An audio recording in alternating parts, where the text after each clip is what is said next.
Hey folks, this is Vince with Dad's Gaming Addiction, and today we're going to check out Dark Mist. This is a game that you can find on Steam's Early Access program for about $10.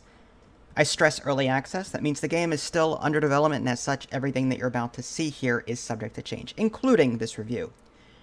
So what is Dark Mist?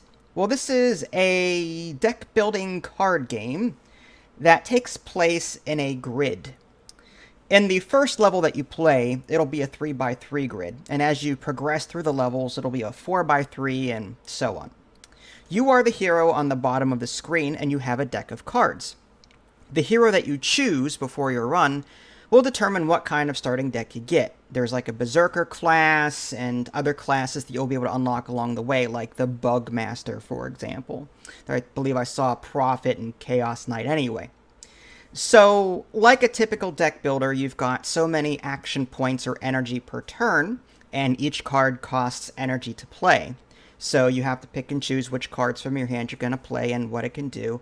And this game really requires you to combo your cards correctly. For example, the Berserker class has a lot of cards that'll say, this is a finishing move card. If you finish the opponent, if you finish a monster with this card, you get this. So you've got to really time your card strikes appropriately and make use of those finishing moves. I don't know what the other classes look like. I've played for about an hour and I'm still on my Berserker run, but the other classes have other cards that you can see in the encyclopedia, which is right on the main menu. But anyway, like I said, it's a deck builder. You're going to be spending energy to play these cards, and only the monsters in the front row can attack you. Unless they have ranged, in which case enemies in the middle row can attack you as well. Now, there is no life in this game. Well, kind of, sort of. You don't have a general health pool. Instead, your cards act as your life. The cards in your discard pile will be taken first. So let's say that you get hit for 3 damage. 3 cards from your discard pile will be taken away. If you don't have any cards in your discard pile or not enough, then it'll be taken from your deck. When you run out of cards, that's it. Game over. Now, the cards that are taken are given to the enemies that attacked you. So if this enemy did 1 damage to you and the other enemy did 2 damage to you, that one enemy is going to take 1 card, that other enemy is going to take 2 cards, and you won't get them back until they're actually defeated. So that also brings in a little bit of strategy in this game. You're looking at the 3 monsters on the front row, and you're going, okay, this one can attack me for 1, this one can attack me for 2, this one can attack me for 3. I need to kill the 3 first, but if I leave that 1 there for too long, it's just going to poke at me and continuously take my cards to a point where it's going to have 6 or 7 cards of mine, so I'm going to have to kill it at some point so that I still have life in order to keep going. So even though you're tempted to leave the weaker opponent sit, the more you leave them alive and the more they attack you, the more cards they'll take from you. And likewise, that's again, your deck is your life. As you take damage, you lose those cards. So yeah, it's an interesting strategic mechanic, and I've never seen something like this, but this isn't actually the first game to do this. I was looking at this developer's upcoming games. There's an upcoming game, I think it's like I don't remember the name of it, but it's something along the lines of card. It's the same kind of game where instead of it being a 3x3 grid, it's this huge grid, and you're going to be flipping cards doing damage. That's coming out in September of 2020. If I happen to remember the name of this, I'll go ahead and link it in the below description. But they've also released another game back in May of 2019 called Blood Card, which this is the first time I've introduced that whole your deck is your life kind of thing, except this is Slay the Spire graphics, this Blood Card game. So it's like they took the mechanics from Blood Card and then put it into this 3x3/4x3 grid, and they just modified the look and the overall feel of it and changed it from a 2D to an actual grid. And it looks like, again, they're taking similar mechanics from Dark Mist and Blood Card and putting it into this new game that they're going to be releasing soon. Oh, it's called Dark Cards, that's it.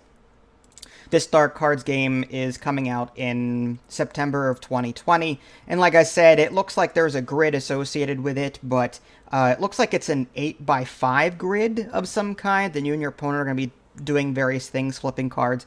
Having never played it, I can't comment more than that. But it seems like this particular developer slash publisher, Pixel Cattle Games, seems to really like the deck building genre and is really hammering home that your deck is your life kind of thing. So if you like what you see here, Dark Mist, and you want to play another game like it where your deck is your life, then check out the previous game that they released, that Blood Card game.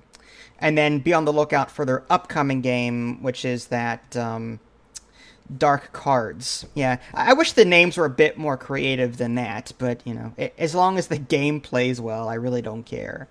So yeah, I gotta say, like, this one was really cool. I mean, granted, I've played a lot of card games before, but, I mean, and the graphics weren't exactly top-notch, but I enjoyed it. It introduced some different strategies, because I don't play a whole lot of deck builders that your deck is your life. That's something I generally don't see in a roguelike deck builder.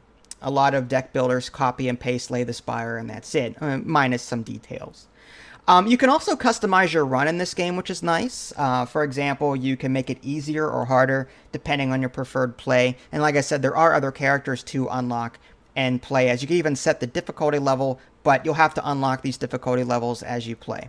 So yeah, like a typical deck builder, again, earn cards as you play. You also earn these, I don't know what they're called specifically. They're like relics that will carry with you. They're permanent buffs. One might give you, you know, whenever an elite enemy enters the front row, hit it for 6 damage automatically, or, oh, this arrow, this quiver that you just got will automatically do 3 damage to a random enemy in the middle row at the end of your turn. So these are various things that you'll be picking up along the way. Or you can trade them in for experience. And experience is used to upgrade your character and choose a new card in order to add to your deck. In between each run, there's also a shop where you can upgrade your cards, you can remove cards for a fee, and just buy cards outright that are in the tableau. So again, it's got that typical deck builder feel, but this game has it in a 3x3, 4x3 grid, and has that your deck is your life mechanic. So if that sounds cool to you, or sounds appealing, then I would say give this a look. $10 on Steam's Early Access program. If you guys haven't already subscribed to me on Twitch and YouTube, that way you can stay up to date with any new content I happen to publish. This is Vince, thanks for watching, and I'll catch you next time.